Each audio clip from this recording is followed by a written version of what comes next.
ఈరోజు సుమారుగా 2 కోట్ల రూపాయలు సీఎం మన కళ్యాణ లక్ష్మి షాదీ ముబారక్ వర్ధనపేట కాన్స్టిట్యున్సీ లబ్ధిదారులకు ఇవ్వడం జరిగింది. అలాగే సిమిలర్లీ సిఎంఆర్ రిలీఫ్ ఫండ్ కూడా సుమారుగా 50 లక్షలు మొత్తం నా యొక్క కాన్స్టిట్యున్సీ ఉన్న ప్రజలకు ఇవ్వడం జరిగింది. ఇందులో ఎలాంటి కూడా నా కార్యకర్తలకు అందరికీ కూడా చెప్తున్నాను, ఎవరి దగ్గర కూడా డబ్బులు వసూలు చేసినట్టు మాత్రం ఎవరు తీసుకున్నా కూడా వారిపైన చట్టపరమైన చర్యలు తీసుకుంటా అని చెప్పినాను. సో మా కార్యకర్తలందరూ కూడా దగ్గరుండి లబ్ధిదారులను జాగ్రత్తగా తీసుకొని పోతున్నారు. వారందరికీ నేను నా హృదయపూర్వక ధన్యవాదాలు. ఎందుకంటే వారిని అందరినీ ఐడెంటిఫై చేసి కరెక్ట్ సిఎంఆర్ రిలీఫ్ ఫండ్ ఏంటంటే పేరు సన్ ఆఫ్ ఊరు ఉంటుంది అంతే. సో ఐడెంటిటీ చేయవలసింది మా గ్రామ పార్టీ అధ్యక్షులు వాళ్ళు కాబట్టి వారి ద్వారానే ఈరోజు అందరినీ ఐడెంటిటీ చేసి ఇవ్వడం జరిగింది. సో అలాగే మీ అందరికీ తెలుసు ఈ యొక్క రైతు రుణమాఫీ పైన బీఆర్ఎస్ ప్రభుత్వం అవాకు చెవాకులతో వెళ్తున్నారు. హరీష్ రావుకు ఏమాత్రం బుద్ధి జ్ఞానం ఉంటే ఒకసారి ఆలోచించుకోమని నేను హెచ్చరిస్తున్నాను మీడియా ద్వారా.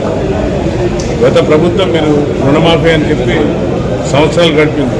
మా ప్రభుత్వం వచ్చినాక గౌరవ ముఖ్యమంత్రి మా భట్టి గారు ఇద్దరు కలిసి దీని ఒక దీక్షగా తీసుకొని కార్యక్రమం మనం రైతులకు అందరికీ కూడా ఒక్కసారి 2 లక్షల రుణమాఫీ చేయడం జరిగింది.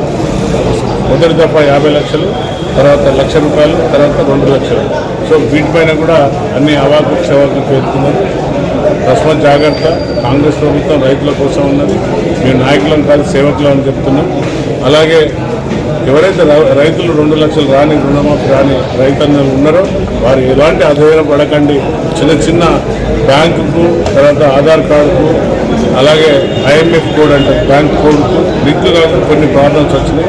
దానిపైన మా గౌరవ శాఖ వ్యవసాయ శాఖ మంత్రులు తుమ్మల నాగేశ్వరరావు గారు క్లియర్గా చెప్పారు. ఎవరు కూడా దానికి లోగానికి ఎవరి మాటలకు మీరు వచనానికి లోటు కాకండి. తప్పనిసరిగా అన్నీ మీరు అగ్రికల్చర్ ఆఫీసర్ ద్వారా తీసుకొని దాన్ని అన్నింటినీ సమకూర్చి కరెక్ట్గా ఇచ్చే ముందు నేను డిక్లేర్ చేస్తాను. ఆ రోజు మీరు పైన ఉన్న డబ్బులు కట్టుకొని ఇమీడియట్లీ 2 లక్షలు మీ అకౌంట్లో పడతాయని క్లియర్గా చెప్పడం జరిగింది. కాబట్టి నా రైతన్నలను అలాగే నా సోదరులు నా యొక్క కార్యకర్తలందరినీ కూడా గ్రామాలలో ఎవరైతే రాలేదో రైతు సోదరుల దగ్గరికి పోయి ఆ ఫామ్స్ కూడా తీసుకొని రమ్మంటున్నా, వారి యొక్క వివరాలు తీసుకురమ్మంటున్నా. అలాగే నేను నా టోల్ ఫ్రీ నెంబర్ కూడా ఇచ్చిన వ్యవసాయదారుల రైతన్నలకు 8096107107 అక్కడ కూడా నమోదు చేసుకుంటున్నా. అక్కడి నుండి కూడా వారి యొక్క లబ్ధిదారుల యొక్క పేర్లు సేకరించి అగ్రికల్చర్ ఆఫీసర్లతో మాట్లాడి ఏదైతే చిన్న సర్దుబాట్లు పొరపాట్లు ఉన్నాయో అవన్నీ కరెక్షన్ చేసి మన పైడిపల్లి కగనపల్లి ఏదైతే సొసైటీ ఉందో వాళ్ళకి రాలేదంటే వారిని కూడా సొసైటీ డైరెక్టర్ని తీసుకెళ్ళి వారి ద్వారా తుమ్మల గారికి రిప్రజెంటేషన్ ఇవ్వడం జరిగింది.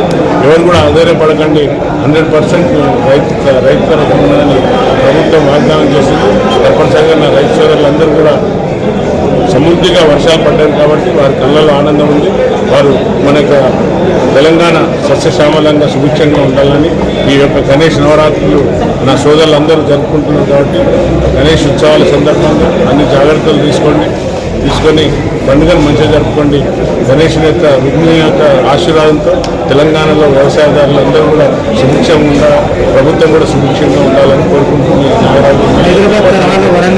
తీసుకొచ్చే ప్రయత్నం ఎస్ సార్, తప్పనిసరిగా మాట్లాడినాను. మొన్న ఉత్తమ్ కుమార్ రెడ్డి గారు గౌరవ ఐటీ శాఖ ఇరిగేషన్ మినిస్టర్ గారు వచ్చినా కూడా వారికి వివరంగా చెప్పడం జరిగింది. నీరు ఆయకట్టు నా సొంత డబ్బులు పెట్టి కోనారెడ్డిపేట చెరువుకు ఆ యొక్క కెనాల్ అయితే ఏదైతే మట్టి మొత్తం కూడుకపోయింటే ఇప్పటికీ ఇంత పనులు నడుస్తున్నాయి.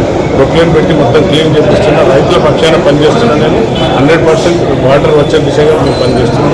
Thank you.